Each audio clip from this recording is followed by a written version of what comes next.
1300 hours Pakistan Standard Time. Assalamu alaikum. This is Radio Pakistan. The news read by Daman Zaman. The headlines. The Prime Minister has expressed his government's resolve to further strengthen Pakistan-United Kingdom bilateral relations in diverse fields. The Senate was informed today that the government has revived the work on China-Pakistan economic corridor with speed, and long-term plan is being translated into an implementation matrix. In the Indian illegally occupied Jammu and Kashmir, the National Conference says Narendra Modi-led Indian government is responsible for the worsening situation in the territory. Pakistan beat the West Indies by 5 wickets in the first one-day cricket international at Multan last night. And now the news in detail.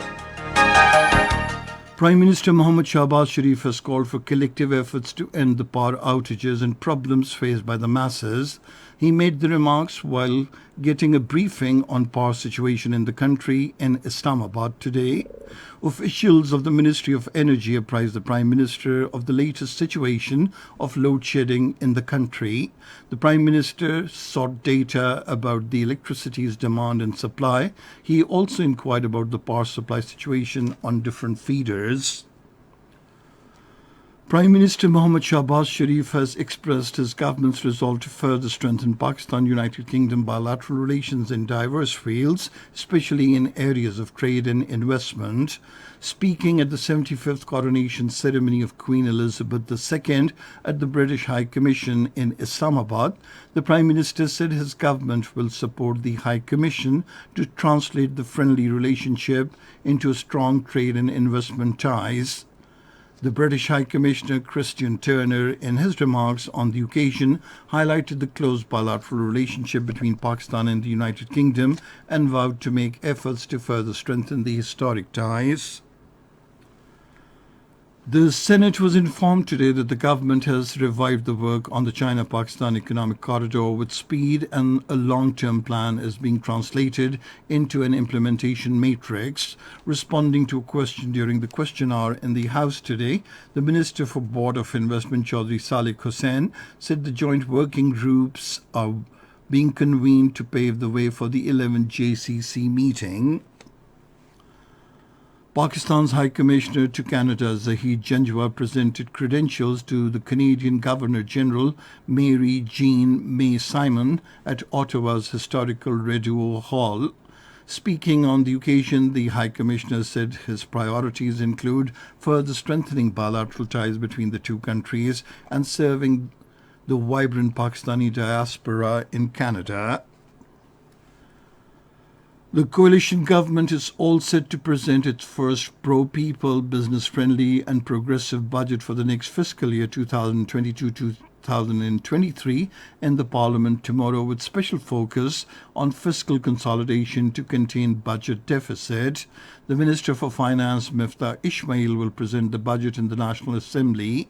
The budget has been formulated while considering the existing challenges being faced by the economy at the domestic and international fronts.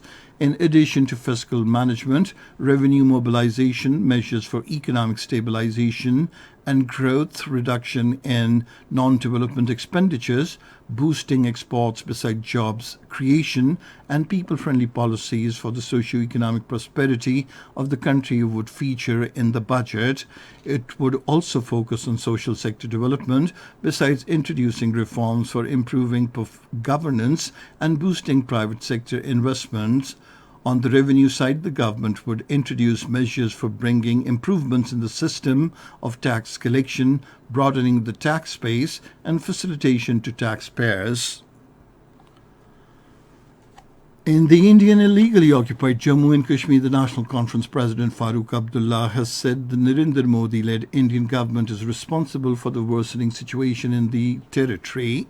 Addressing a meeting of party workers and functionaries in Hazrat Bal area of Srinagar, Farooq Abdullah said the consequences of August 5, 2019 move of the Modi government can only be judged by looking at the depths of torments faced by the people of the Indian illegally occupied Jammu and Kashmir on every front. He said they are facing an alarming situation that has arisen out of 5th August 2019 undemocratic and unconstitutional decisions. And now cricket. Pakistan beat the West Indies by 5 wickets in the first one-day cricket international at Multan last night. Batting first, the West Indies scored 305 runs for the loss of 8 wickets in the stipulated 50 overs.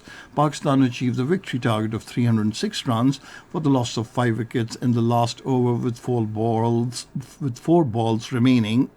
Pakistani skipper Babar Azam became the first batsman to knock 3 successive one-day international hundreds twice.